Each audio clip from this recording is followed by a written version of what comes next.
Yuval Noah Harari, welcome. It's good to be here. Thank you. Let me start with COVID-19, and I really wanted to ask if our reaction to it, to this pandemic, has been a surprise in any way, or has it been consistent with what we already know about human behavior? And by reaction, I really mean as individuals, as a public in any given society, and also that of governments. Well, on the one hand, we are in a better situation than in any time before in history to deal with epidemics. This is not the Middle Ages. COVID-19 is not the Black Death. We are dealing with it much, much better. On the other hand, human nature is still human nature, which means that our biggest enemy is not really the virus. It's our own inner demons. It's hatred and greed and ignorance. It's people reacting to this epidemic by blaming foreigners and minorities. It's corporations just wanting to make money out of this emergency. And it's people spreading and believing all kinds of ridiculous conspiracy theories instead of believing science. On this level, not much has changed since the Middle Ages and the Black Death. I hope that we can rise above these baser tendencies in human nature, and instead of developing hatred and greed and ignorance, we can also react by generating compassion and generosity and wisdom. These are also parts of human nature, but this struggle going on within us, it's been there in the Black Death and with AIDS and now with COVID-19 as well. On the level of political ideologies and regimes, the pandemic has really hit at a moment in history where nationalism has been on the rise in many parts of the world. Do you think it's given a boost to that ideology and it will now stay with us for quite some time and even evolve perhaps to something else later on? Or is this the final straw for the left, do you think? I don't think so. It really depends on the decisions that we make. The future is not inevitable. We do see the rise of extreme forms of nationalism over the last few years, but I think the epidemic should actually warn us against the dangers of excessive nationalism, because this is a global pandemic, a global crisis, and it can only be dealt with through global cooperation. You need, for example, to gather data from all over the world in order to understand the epidemic and develop vaccines and medicines. And there is no point being nationalistic about it. You know, if, I don't know, French scientists now invent a vaccine against coronavirus, I don't think that British patriots who support Brexit would say, no, this is a foreign French vaccine. We're waiting to have a patriotic British vaccine developed by British scientists, and only then we take it. This will be ridiculous. I think the main thing to remember is that actually there is absolutely no contradiction between nationalism and globalism. Some politicians say it, but it's wrong from a historical perspective. Because nationalism is not about hating foreigners. Nationalism is about loving your compatriots. And there are many situations, like a pandemic, when in order to take care of your compatriots, you should cooperate with foreigners. Mm-hmm. So we don't see it always. At present in the world, we see a lack of cooperation. But yes, we even saw some incidents that can only be described as piracy, to be frank, between governments trying to lay their hands on PPE and protective equipment. And the justification in those cases was, as a government, my first and foremost duty is towards my own people. But if even to fulfill your duties to your own people, even with regard to medical equipment, cooperation is a better move, because if each country just tries to hold as much medical equipment to itself, it will create, increasing competition. The price of these equipment will increase. Many countries will be left without it. And, even if you manage to protect your own citizens, but the epidemic continues to rage in another country, it still endangers your own citizen, because the epidemic can come back to your country in an even worse form. As long as the epidemic keeps spreading among humans, the greatest danger is mutation. If you protect your country, but the virus mutates in Brazil or Russia or Iran, you're it can risking then being come out of back in a sync, worse basically. form.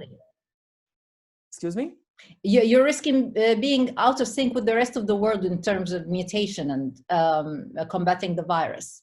Exactly, and the thought that you can just permanently close your borders and thereby protect yourself is really ridiculous. No modern economy can survive an indefinite, permanent closure of all borders. And as a historian, I can tell you that epidemics are not the result of modern globalization and modern trade. Epidemics were here long before the invention of jet airplanes or trains or cruise ships. Again, the Black Death that killed almost half the population of Europe and Asia in the 14th century, it spread from China to Britain within a few years without airplanes. So if you really want to protect yourself by going back to a period when humans lived in isolated communities, you need to go all the way back to the Stone Age. And obviously you can't do that. The real protection against epidemics is not isolation, it's cooperation and the exchange of reliable information. Information is the #1 asset when you're struggling against an epidemic. Yeah. When we're talking about information, you say that the future belongs to those who have the data. And we can see this happening today. And basically, governments, totalitarian regimes all over the world have been collecting data about us. We have been giving that away willingly, you know, in the hope of maintaining public health, perhaps. Is there a threat on privacy, on civil liberties that you feel is really to be considered? Yeah, there is a huge threat. Governments and corporations have been collecting more and more data about us for years, but the COVID-19 crisis could be a really watershed moment, a moment of significant change in the history of surveillance, because surveillance is being revolutionized, transformed from over-the-skin surveillance to under-the-skin surveillance. Previously, governments were collecting data about what we do, who we meet, where we go, what we watch on television. Now, with this epidemic, they increasingly focus on what's happening inside our body. What's our blood pressure, our body temperature, our heart rate? Now, this can be used, of course, to identify if you're sick and to create a better healthcare system. But if we are not careful, it can also be used to create the worst totalitarian regime in history, a regime that knows what we feel and not just what we do. When you watch television, if you have a biometric bracelet on your hand monitoring your blood pressure and body temperature, the government can know not only that you are now watching this program, but also what you feel about what you hear. Do you agree? Are you skeptical? Are you angry? Are you fearful? They can know your personality, your political views, because all that doesn't happen in some immaterial soul. It happens in the body. If you have enough data about what's happening in somebody's body, you can know that person better than their mother or their spouse, or even better than they themselves know about them. Yes, it's really scary because sometimes I don't know if I'm angry or worried or afraid, for instance. So you're saying right now that the government will know. Yeah. And you know, it's such for a government or a corporation, it's like the most important thing in the world to know what people actually feel. No, tyrants have fantasized about it throughout history, but they could never actually do it. You know, in the USSR, Stalin had this, you know, the huge secret police, and later the KGB, following people around all the time. But the KGB couldn't follow every Soviet citizen 24 hours a day. And even if you had a KGB agent following you, he couldn't know what you are actually feeling. If you heard a speech by Stalin on the radio, you smiled and you clapped your hands. What you actually felt, the KGB didn't know. But the future KGB could know what you actually feel when you hear a speech by the big leader. You can smile and clap your hands, but if your body temperature and blood pressure and heart rate indicate that you're actually angry, you can't hide it from this new biometric secret police. This is really very interesting. And I take it that you yourself, Yuval, you don't use a smartphone. Is this the only way we can protect our own privacy? Well, I mean, it's not really effective. I don't use a smartphone partly because I really care about my time, and the smartphone takes so much of your time, partly because my husband is actually carrying the smartphone for me. So it's not really that I'm free of that. Yeah. But even without a smartphone, I'm still extremely exposed to surveillance and to monitoring. On the individual level, it's very, very difficult to protect yourself. We need action on the collective level. Otherwise, it won't work, but it's not too late to take collective action. I don't want to imply that this scenario of biometric surveillance and totalitarian regimes is inevitable. It's not inevitable. It's like in the 20th century, some countries became totalitarian regimes like the Soviet Union, but not all countries. It's the same as the 21st century. We can choose what to do with surveillance. One big choice is, for example, whether to give this power to the security services or to an independent health authority. I do think we need the new surveillance tools to help us fight this epidemic and future epidemics. But you shouldn't give the job of monitoring people to the police or the army. This isn't a war. Many politicians said this is a war, so we have to bring in the security services. It's not a war. It's a healthcare crisis. It has a completely different logic. If you want to put somebody in charge, don't put a soldier in charge, put a nurse in charge. So yes, we need surveillance, but by an independent health authority, not the police.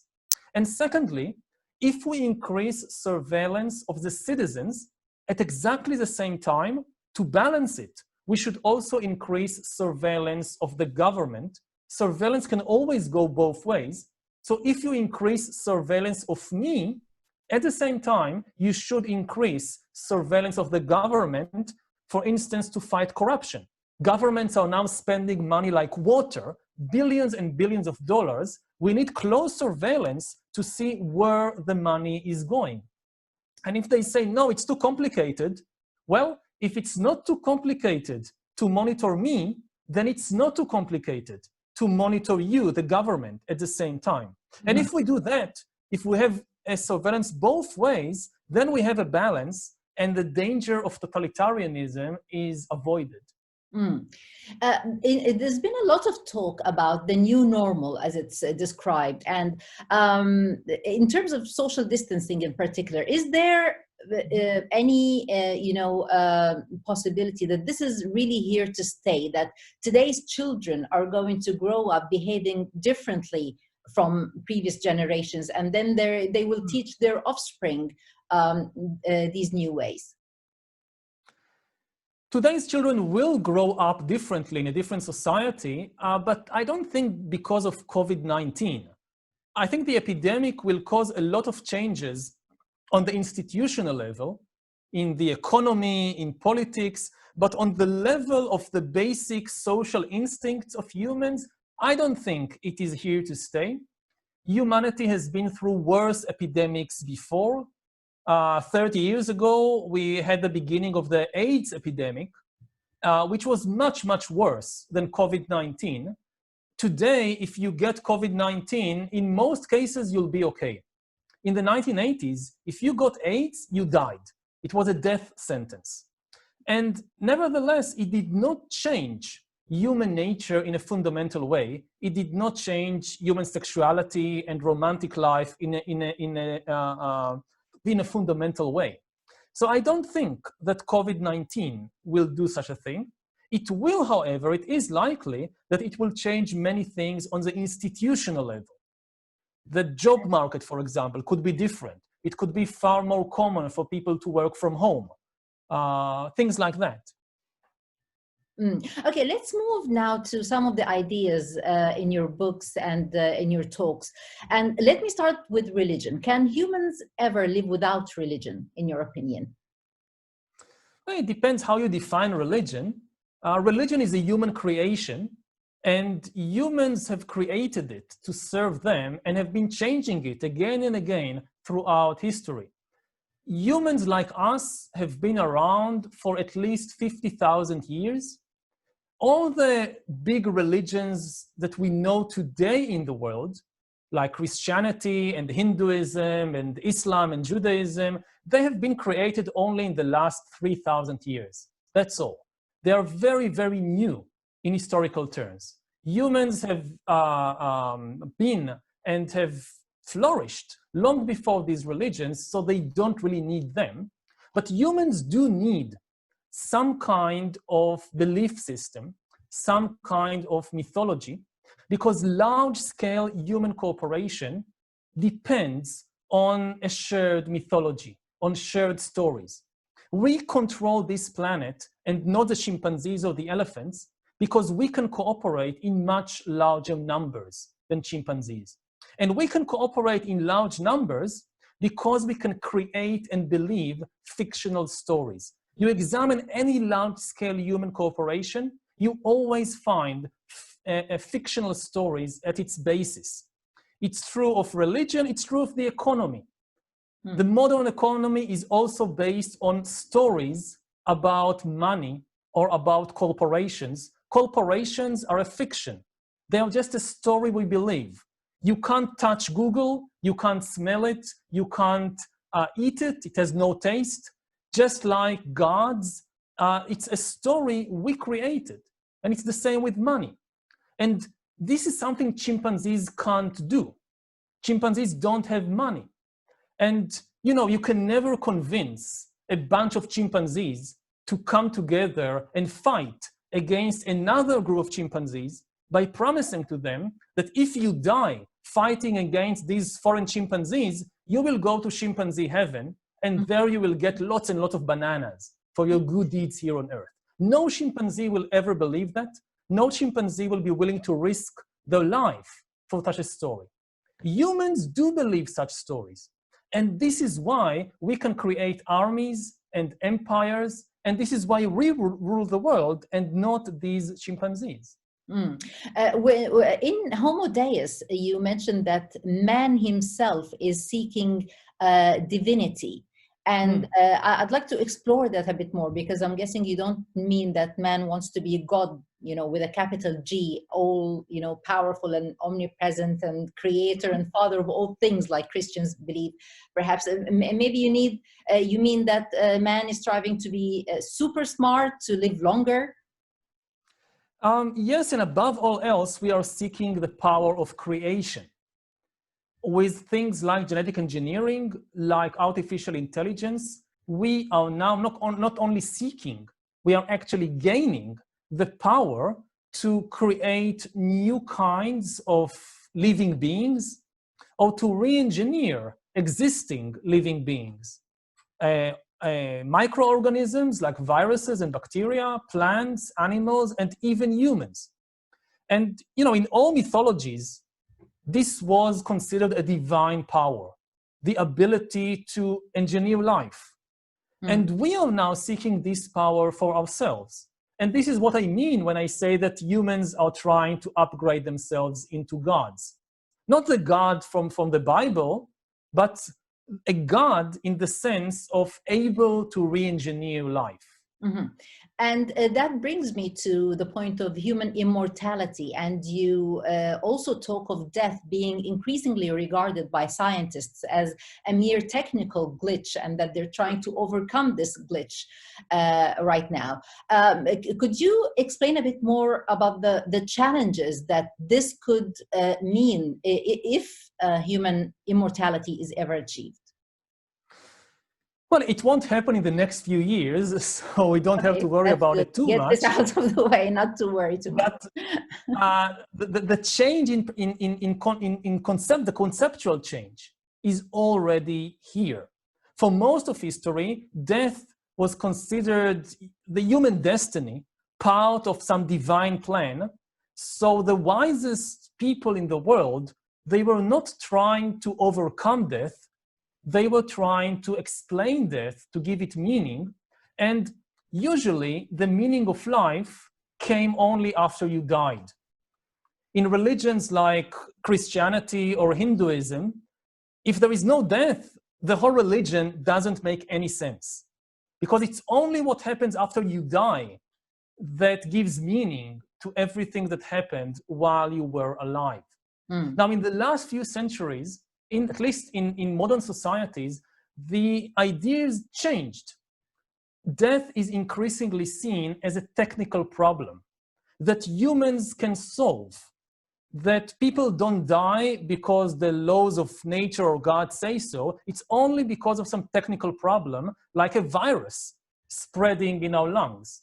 And every technical problem, scientists say, has potentially a technical solution, like discovering a new kind of antibiotic or vaccine, or if your heart stops pumping blood, you can just replace the heart with a new heart. And this was accompanied by an ideological revolution, the appearance of new ideologies like socialism, like liberalism, like feminism, that don't give any importance to what happens after you die. They just don't talk about it. They see the meaning of life as what's happening to you right now, here on Earth. And of course, everybody still dies. Everybody alive today, with the possible exception of the babies of a few billionaires, they will die. But in 50 years, 100 years, 200 years, science might advance so much that death will no longer be an inevitable fate of all humans. It will be just a possible fate. If you have enough money and you get the right treatments, you can extend your life indefinitely, which might not be a very good thing. First of all, most people will not have it, so they will be extremely angry. You know, throughout history, death was the biggest friend, in a way, of poor Unifier. people, because it killed the rich too. You saw these rich people in their palaces, and you told yourself, okay, here we are unequal, but eventually they will also die. What happens in a world where the poor continue to die, but the rich don't die? You have a lot of anger. And then even if you're a rich person and you have this chance to live indefinitely, the level of anxiety will be immense. You know, now people still have to accept the fact that we are all going to die. But to think that you can live indefinitely, but still, if something happens, if you get some sickness and die, or your plane crashes, you die, people will be extremely anxious and unwilling to take even the smallest risk in life. I see. I want to follow up on something that you mentioned earlier in an earlier answer about emotions like fear or anger being purely biological. Is this the case with everything? Is this the case with love? I know you're happily married. Is love just a biological thing, or is there a lofty, romantic, noble side to it? As far as we know, it's just biology. Again, it doesn't deny the existence of the mind, of emotions and feelings. They are also part of biology, and we share them with the other animals. Love certainly exists, but not only among humans. Other animals also know this emotion of love. Love, for instance, between mothers and offspring is common to all mammals. This is really what defines mammals as mammals. Whether it's giraffes or dolphins or cows or porcupines, they won't survive unless the mother feeds the infant from its own body. We mammals are a type of animal that we love our children so much that we actually let them eat us. This is something that birds don't do, that reptiles don't do. This is the unique thing about mammals. And it's not common not only human mothers feed milk to their babies, also cow mothers and giraffe mothers and whale mothers. Yeah, but you're saying that this is because of biological, the biology of the mother is telling her and forcing her to do it. It's not forcing her, it's her. I mean, it's not that she is something separate from her biology. There is a mother, and then there is biology, and biology forces the mother to love and feed her child, her offspring. No, I mean, she is made of a body and a brain and all the systems in our body. It's inseparable from us. The thought that we exist somehow separately from our bodies, it's common in some religions, but this is not the view in science. We are not alienated or separated from our bodies. We are them. Okay, let's move to politics now. And I want to ask, what do you think about the Israeli-Palestinian conflict? Is there any possibility that it can be ever resolved, in your opinion? There is a possibility. It all depends on human motivation. You know, it's not like a problem in mathematics that mathematicians come and say, well, we looked into this problem and this problem has no solution. There are some problems like that in mathematics. In politics, there is no problem like that. All conflicts can be solved if people have the motivation to do it. You know, some people say that there is a conflict over territory, over food, and it cannot be resolved. But no, human conflicts in almost all cases are not really about territory or food. They are about stories. The stories that we invent, the stories that we believe and that define who we are. If you look, I'll take a comparable example. 100 years ago, Europeans were killing each other by the millions in the First World War and the Second World War. Now they all live peacefully. Why is it? Is it because they found more territory, so they could give a little more land to the Germans and more land to the French, and then they were happy? No, it's just the opposite. Actually, Europeans now have far less land than 100 years ago. 100 years ago, they ruled the whole world.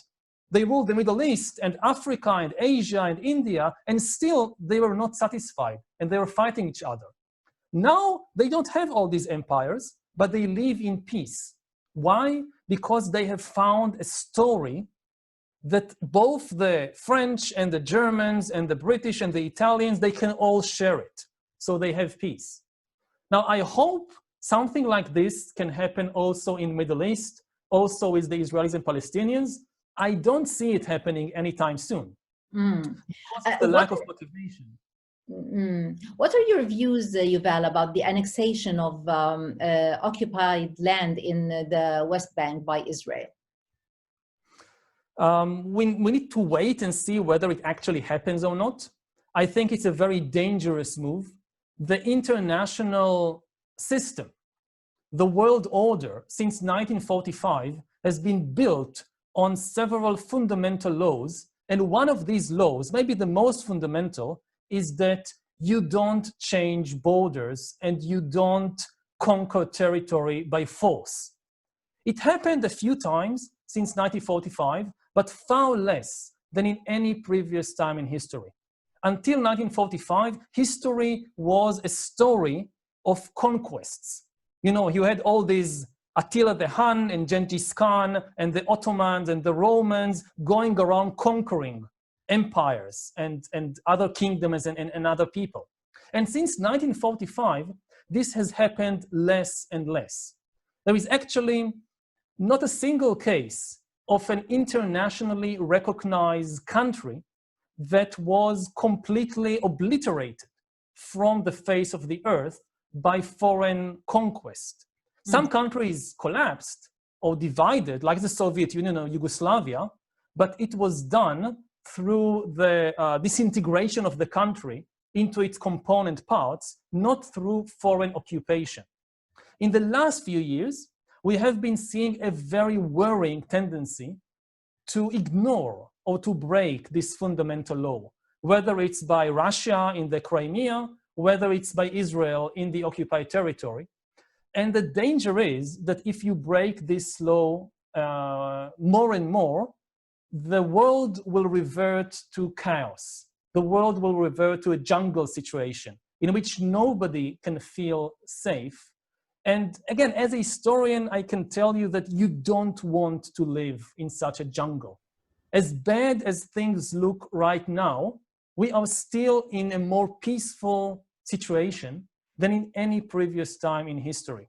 I fear that unilateral moves like the annexation of part of the occupied territory by Israel could contribute to this sliding of humanity back to a state of the jungle, which will be extremely unfortunate, not just for Israelis and Palestinians, but for all human beings on earth. Okay, let's move to another easy political topic. The US and the protests right now about the killing of George Floyd. Do you think these protests will actually have a lasting impact on society's evolution in the United States? I don't know. I'm not an expert on US society, so I can't say. I mean, there have been several rounds of such protests previously in American history. Some have left a very profound mark on US society, some less so. I don't know what will happen with this particular round. Let's talk about your book. And Sapiens has sold millions of copies all over the world, translated into many, many languages, and now it's available in Arabic. What kind of reception do you expect? I actually got already some feedback from readers in the Arab world and also from readers in other Muslim countries like Iran and Turkey. And the feedback so far has been very positive. I mean, people all over the world are interested in these issues. I try to give a historical perspective, not about a particular country or religion or culture, but about humankind as a whole.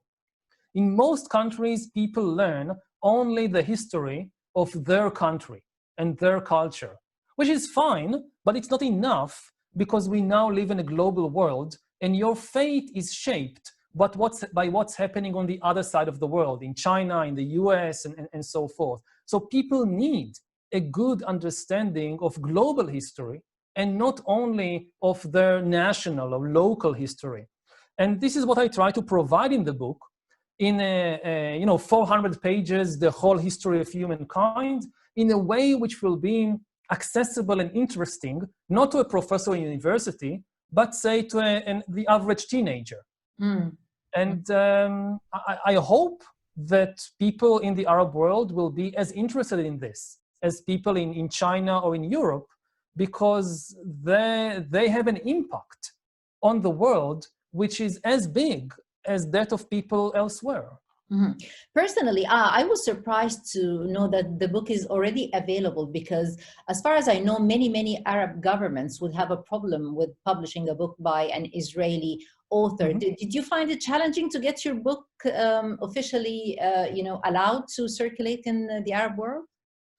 Yeah, it was quite difficult. I mean, my team has been working for, I think, maybe seven or 8 years looking for a publisher in the Arab language. It was quite easy to find publishers in other Muslim countries, like in Turkey or in Indonesia or in Azerbaijan.